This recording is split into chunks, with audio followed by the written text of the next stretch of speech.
సప్త చిరంజీవుల్లో ఒకటవ వాడు అశ్వత్థామ.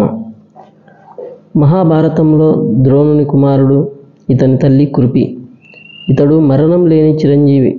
ద్రోణాచార్యునికి చాలా ప్రియమైన వాడు. కురుక్షేత్ర సంగ్రామం చివరిలో కౌరవుల పక్షాన మిగిలిన ముగ్గురిలో ఒకడు. తన కుమారుడు మరణించాడన్న మాట విని కుంగిపోయిన ద్రోణాచార్యుడు అస్త్ర సన్యాసం చేసి దుష్టద్యుమ్ని చేతిలో మరణించాడు. కక్షతో రగిలిపోయిన అశ్వత్థామ చనిపోతున్న తన తండ్రి దగ్గర యుద్ధానంతరం ఎలాగైనా ధృష్టద్యుమ్ని చంపేటట్లు అనుమతి తీసుకున్నాడు.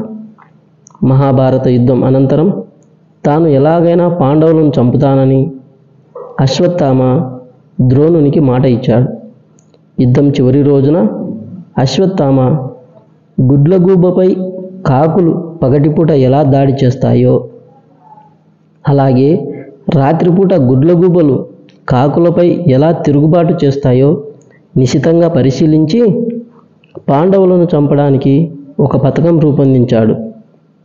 అశ్వత్థామ కృతవర్మ కృపాచార్యునితో కలిసి రాత్రి వేళలో దాడి చేయడానికి పాండవుల శిబిరానికి వెళతాడు. కానీ అక్కడ శ్రీకృష్ణుడు ఏర్పాటు చేసిన రక్కసి వారిని అడ్డగించింది. కానీ అప్పటికే కృష్ణుడు సాత్యకితో సహా పాండవులందరినీ గంగానది తీరానికి తరలించాడు. అశ్వత్థామ తన శరీరాన్ని సమర్పించి శివుణ్ణి మెప్పించి ఆ రాత్రి అతన్ని చూసిన వారు చనిపోయేలా వరం పొందాడు. అర్ధరాత్రిలో పాండవులను చంపడానికి వారి శిబిరానికి వచ్చాడు. ద్రౌపది పుత్రులైన 5 మంది ఉప పాండవులను చంపేశాడు. ఇది తెలుసుకున్న పాండవులు అశ్వత్థామను వెంబడిస్తారు. అర్జునుడు అశ్వత్థామతో యుద్ధానికి తలపడతాడు. అశ్వత్థామ బ్రహ్మాస్త్రాన్ని ప్రయోగిస్తాడు.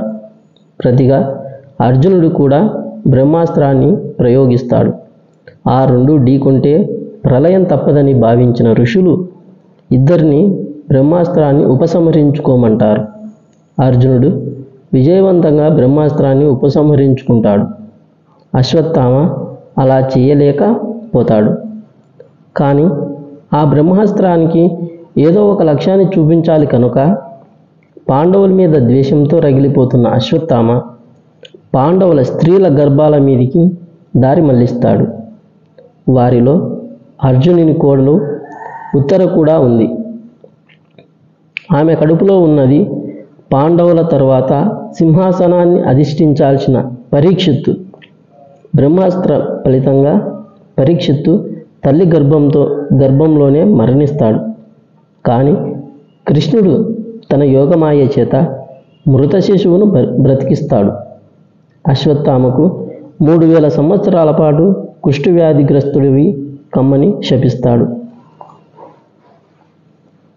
అనుమానం ఉంటే పృథ్వీరాజ్ చౌహాన్ని అడగవచ్చు, మహమ్మద్ గౌరీతో యుద్ధ సమయంలో ఎవరిని కలిశాడు అని. పృథ్వీరాజ్ చౌహాన్ నుదుటిన గాయంతో ఒక మనిషిని చూశాడు. అతను ఆజానబాహుడు. అతనికి కొంత వైద్యం చేశాడు. ఎంతకీ తగ్గకపోవడంతో అతనికి అనుమానం వచ్చి, మీరు అశ్వత్థామనా అని అడిగారు. అవును అని బదులిచ్చి అక్కడి నుంచి వెళ్ళిపోయాడు.